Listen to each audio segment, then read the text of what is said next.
السلام علیکم ورحمۃ اللہ وبرکاتہ۔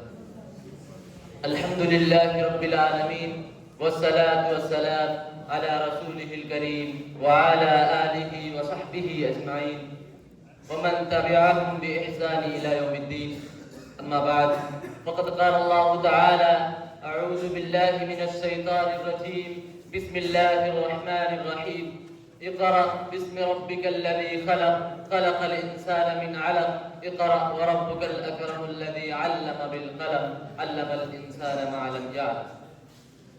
حیرت ہے کہ تعلیم و ترقی میں ہے پیچھے جس قوم کا آغاز ہی اقرا سے ہوا تھا۔ صدر انجمن، مشفق اساتذہ کرام اور میرے بھائی اور دوستو، میں آج کی سالانہ انجمن پر جس موضوع کے تحت لب کشائی کرنا چاہتا ہوں وہ ہے علم کی اہمیت و ضرورت۔ میرے بھائی اور دوستو، ہم اور آپ مسلمان، ہمیں تو یہ معلوم ہوگا یا اگر نہیں معلوم ہے تو آج سے ہونا چاہیے کہ علم اللہ کی ایک بڑی نعمت ہے۔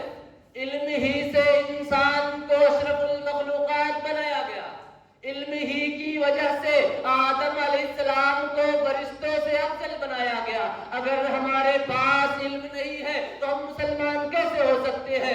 جس کا وجود اقرا سے ہوا ہو وہ ان پڑھ ہو، وہ جاہل ہو، یہ نہیں ہو سکتا ہے۔ اسی لیے اللہ کی کتاب قرآن مجید کے اندر علم کی عظمت کو اللہ تعالیٰ نے بار بار بیان کیا ہے۔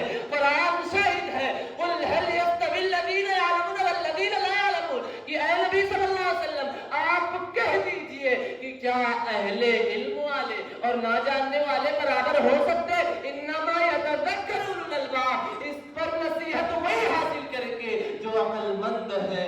سامعین کرام، آج ہم علم سے اتنا دور ہے کہ ہمیں نماز پڑھنے کا طریقہ تک نہیں معلوم، ہم قرآن پڑھ ہی نہیں پاتے، ہم دین کے بارے میں کچھ جانتے ہی نہیں ہے۔ آج معاشرے کے اندر ہمارے والدین اپنے بچوں کو دینی تعلیم دلانے کا ذکر بھی نہیں کرتے۔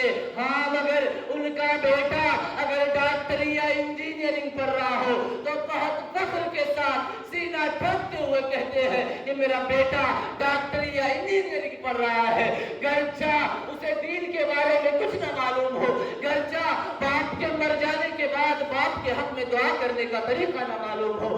اسی لیے شاعر علامہ اقبال نے کہا تھا کہ اللہ سے کرے دور تو تعلیم بھی فتنہ، املاک بھی اولاد بھی جاگیر بھی فتنہ، نہ حق کے لیے اٹھے تو شمشیر بھی فتنہ، شمشیر ہی کیا نعرے تکبیر بھی فتنہ۔ اٹھاؤ پارہ نمبر 28 صفحہ نمبر 2 سورہ مجادلہ کے اندر اللہ تعالیٰ فرماتا ہے: یرفع اللہ الذین آمنوا منکم والذین اوتوا العلم درجات، اللہ تعالیٰ ان کے درجات کو بلند کرے گا جو تم میں سے ایمان اور علم والا ہوا، اور اللہ تعالیٰ تمام چیزوں کو جاننے والا ہے جو تم کچھ کر رہے ہو۔ تعلیم کی حلاوت جب انسانی زندگی میں جاگزی اور اثر انداز ہوتی ہے تو ظلمت و تاریکی اس کی نگاہوں سے اوجھل ہو جاتی ہے، اور پھر حقائق منکشف ہو کر سامنے آ جاتے ہیں، اور ان کے اندر عقابی روح پیدا ہو جاتی ہے، اور ان کی منزل آسمانوں میں نظر آتی ہے۔ اس لیے شاعر علامہ اقبال نے کہا تھا کہ عقابی روح جب بیدار ہوتی ہے جوانوں میں، عقابی روح جب بیدار ہوتی ہے جوانوں میں، نظر آتی ہے ان کو اپنی منزل آسمانوں میں۔ حدیث مبارکہ ہے انس بن مالک قال قال رسول اللہ صلی اللہ علیہ وسلم: من خرج فی طلب العلم فهو فی سبیل اللہ حتی یرجع۔